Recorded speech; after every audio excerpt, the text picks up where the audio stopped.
to the 76ers visiting Toronto to take on the Raptors. Raptors have now won 2 straight games. Alex, I got to go to this one. I got to go to you for this one first. Now, two teams who have collectively shot 27.6% from beyond the arc in the last 3 games, playing at a slow pace, but that Raptors defense has improved. They are 1.5 point dogs at home tonight. Totals at 209.5. What is your play on this? And Alex, what is your level of concern that this is going to turn into a 7 game series for your 76ers? I'll approach it maybe from a bigger situation. I have a play here on the under. I mean, these games have just been an absolute slog. The pace here, in the low 90s, and even when the pace was as high as 98, we were still only getting up to 220, given the way these teams shoot the ball. But I don't quite feel like the boy and old Yeller at this point. But I look at this Sixers team, and this is a no-lose situation for me.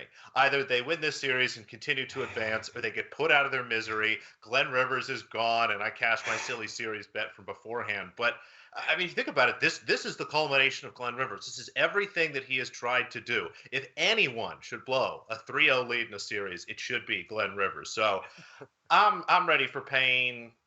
There is maybe cleansing in that pain. I don't know. It's no growth without suffering or whatever it is. I'm trying to be optimistic about it, but I think it's going to be an ugly basketball game, and I'm going to be super nervous. If the Sixers can't win tonight, that is not going to be a stadium in Philadelphia in Game 7 that they want to play in. Yeah, that's a really good point. One of the toughest crowds in all of sports in any city.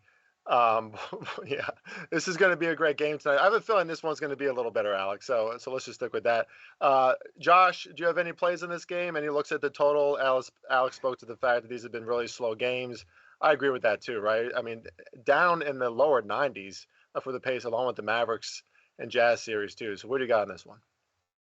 Yeah, I agree with both of you. This is going to be a true rock fight. This is an under through and through, in my opinion. I think the pace says one thing, but not just that. I think the situation as well is going to play its part. You're going to get a tense and tight 76ers team, and if things start going against them, they're not exactly going to loosen up on the floor either. And that can culminate in long stretches of pretty ugly basketball, I think, for them. But also defensively, they're still going to be able to do enough. I don't think the Raptors offense is necessarily terrific. So, I think we get long stretches of play with very minimal baskets being scored. And looking at the number, I think it's way too high. I honestly thought this one would come out closer to about a 204 as fair price. And even then, I would still lean towards an under.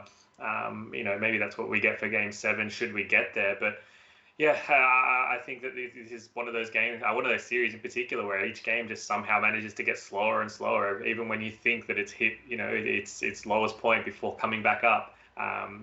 We get another example, I think, of where things in the playoffs, the later that they go, teams start to get a little bit tense and really focus in on those half-court sets, and there's a lot more urgency in getting back in transition defense to ensure that no easy buckets are being given up because points become at a premium. So this kind of highlights that. I think that there's tremendous value here on the under. It's probably my top look for tonight. I think it's fair to say.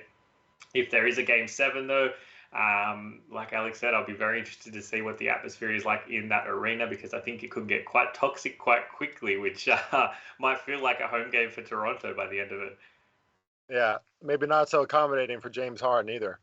Well, I guess, one other thing to note about this too is, I mean, you guys, none of us are physical therapists. We're not doctors, at least not that I know of.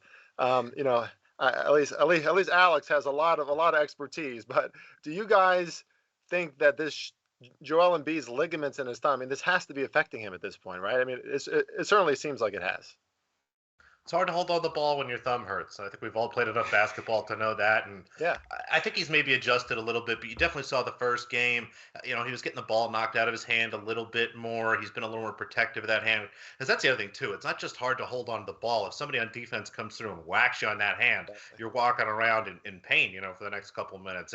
It can be a real problem. I mean, there's a lot of things going on for the Sixers, but Joel Embiid's thumb is probably not top 5 reasons that they might blow this series. I'll at least say that. Well, note to Joel Embiid and maybe every other NBA player, maybe don't talk trash to Nick Nurse on the sidelines, or else, this is the comeback that you're going to get. All right. Well, me and Alex are both on the under in this one. I don't even know if I mentioned that, but I agree with everything Alex said.